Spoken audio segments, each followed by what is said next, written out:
So the Suns heard everybody talking that hot shit before the series. Lakers in 5, Lakers in 6. The Suns have no chance. The Suns get the second seed in over 10 years, make it to the playoffs, and their reward is the Lakers. And came into this game and said, you know what? Watch this. So the Lakers versus Suns game 1 just finished with the Suns beating the Lakers 99-90 in a game that was favored in the Suns the entire way. This was a game where the two young stars on the Suns, Devin Booker and DeAndre Ayton, had an all-time good performance. This was a great performance for these guys. This is their first time entering postseason play, and we wanted to see what Devin Booker can do in the postseason. And guy came out and had 34 points. DeAndre Ayton, a lot of people have asked questions if he was deserving of the #1 pick, and if he has a game that can be translated into the offseason where he can actually the postseason where he can play very well. And the guy went ahead and had a double-double, only missed one shot, went 10 for 11 from the field with 16 rebounds. With crazy offensive rebounds in the fourth quarter that were crucial in the Lakers run that they tried to make, but both phenomenal games by those two. But as we go into the game starting in the first quarter, we saw CP3 go down with what looked like a shoulder injury, and luckily he's all right, but you can see throughout this game that he was still hurt, and times where he was trying to weave through traffic or try to create a play for others, he would lose his dribble without anybody touching him. So it looked as if like that was still a lingering issue in this game, but I think that he'll be okay. I think he just needs some rest and he'll be perfectly fine. He didn't have a great game, but CP3, he gives you a lot more than just on the court, off the court as well, being a leader for these guys. When you talk about shooting wise, the Suns played a very, very good game. And I know a lot of people are going to start talking about the Lakers. We're going to get into that, but the Suns deserve their credit for a team that's has vets when you look at Crowder and CP3, and their young guys with Cam Johnson, who looked really, really good today, Mikal Bridges, who had some good moments, and again, Devin Booker and DeAndre Ayton, Cameron Payne, who got ejected in the game for, I don't know, he shouldn't have got ejected for tossing the ball to Caruso, and that was nonsense, but they all looked pretty well in some of these guys' first games in the postseason playoffs.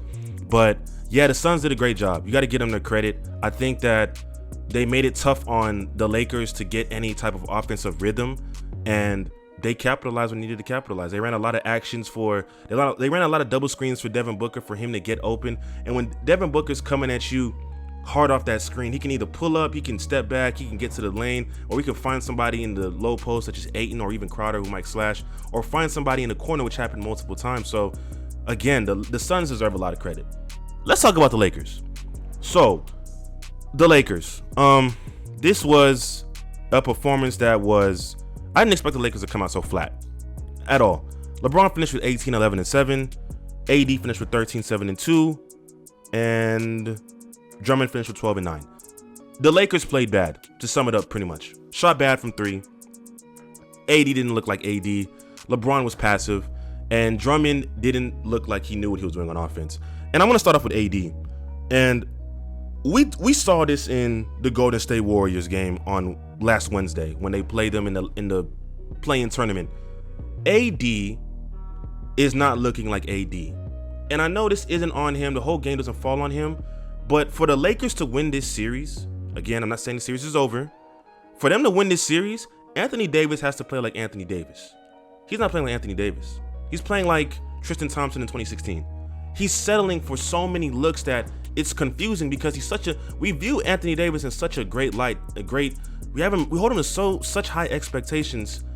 You don't finish with sub 15 points in a playoff game against a first-time player in DeAndre Ayton, who's his first time playing in postseason basketball. This should be a game that you should beast in. And it looked like AD just like to settle. It doesn't look like he's as motivated before. People have been talking about that. You look at other videos or even in the news, he doesn't look as motivated in the play-in tournament and even the last few stretch of games of the regular season. Something's not right. And the Lakers need to figure out what's going on. I think that the AD and Drummond situation with them playing on the court, I don't think that's going to work in this series. I personally don't think it's going to work. I may be wrong. Y'all let me know in the comment section. But I think it's just not going to work. Because when you look at how we're playing big against this team, in the first half, right, we had 17 free throw attempts. The Suns had 0, and we're still up 8. This team is not looking to slash to us and attack the rim on a team that's so big. They're finding ways to create offense without even getting into the meat of the under the basket type scoring. You have, like I said before, they're running actions for Devin Booker. Devin Booker can go into the paint and find somebody, but he can step back and shoot the mid-range pull-up or even step back and hit the three. We saw this in this game. And I just don't think I don't think Drummond and AD are going to work together. I think AD needs to play the 5. I don't know why he hates playing the 5, but he needs to play the 5. It just works better with their offense. Again, the Lakers didn't shoot good from 3, so it makes sense why they didn't perform well to the expectations that we expect them to. But shooting bad from 3 is always going to be tough. LeBron, LeBron did what I'm a big LeBron fan, so I've seen LeBron play where in game ones where it feels like he's just passive, like very, very passive. In this game, he felt kind of passive. And I do think that him only scoring 18 points is not going to cut it. They're going to have to play a lot better offensively.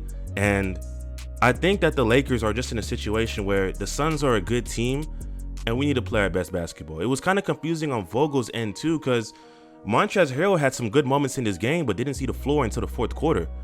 And it's like, he had some good moments. He needs to be on the court too. And if he's playing well with certain guys, if guys are playing well, give them more minutes. And he sat with AD and LeBron, AD and Drummond during that third quarter where the Suns were continuously still picking away with the lead. It's like, I don't see how defensively against a team that's AD and Drummond are just, I don't see how this works. I don't see how it works. I'm not an enthusiast for it. I think there's going to be some times where it does work, but I just don't see how it works in a series against the Suns, who play so fast, who don't necessarily all sit near the post. They're really spreading the floor for these guys. You'll see Cam Johnson in the corner, Crowder in the corner, McCall Bridges might be off the wing, and they might set a screen for CP3 and Devin Booker to get a switch. It's just a team that sits on the perimeter that's going to find a way to create space for their main guy in Devin Booker or even CP3 to find a play.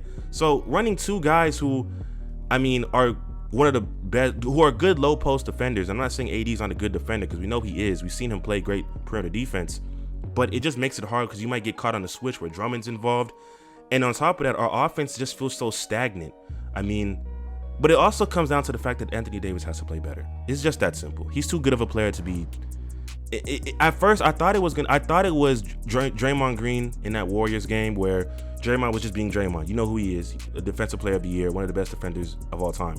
But in this game against the Suns, who don't really have a strong matchup against you, and I understand you're going to get double teamed. That's going to happen, but you have to be as aggressive as they are to find your shot, and it just feels like Anthony Davis is not doing that.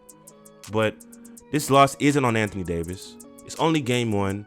I think the Lakers are going to come back in game 2 with a lot more defensive pressure on Devin Booker, fighting off his screens and make it harder for him to make a play.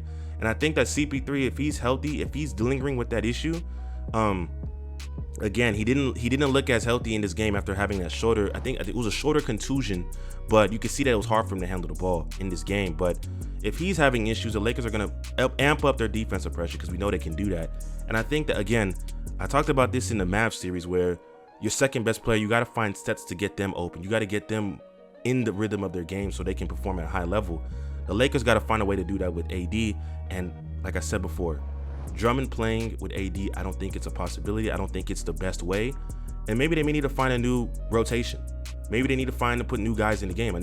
Markieff Morris, I think he's good at playing the 4 if AD's at the 5. You have LeBron at the 3. You get to spread out the floor for so many guys, and the defense can't just collapse, because again, if LeBron's getting that ball on the low post, he's going to get doubled, and you're going to leave guys open.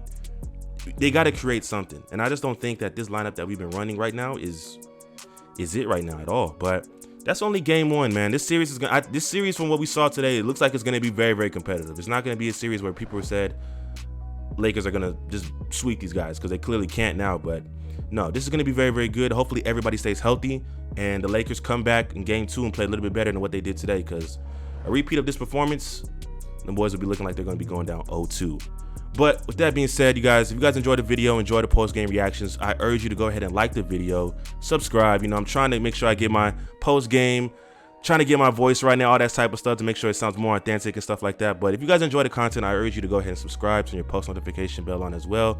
Helps the channel grow, and helps people see my channel so they can hear some of my NBA content and hear what I have to say. But again, until next time, stay on beat.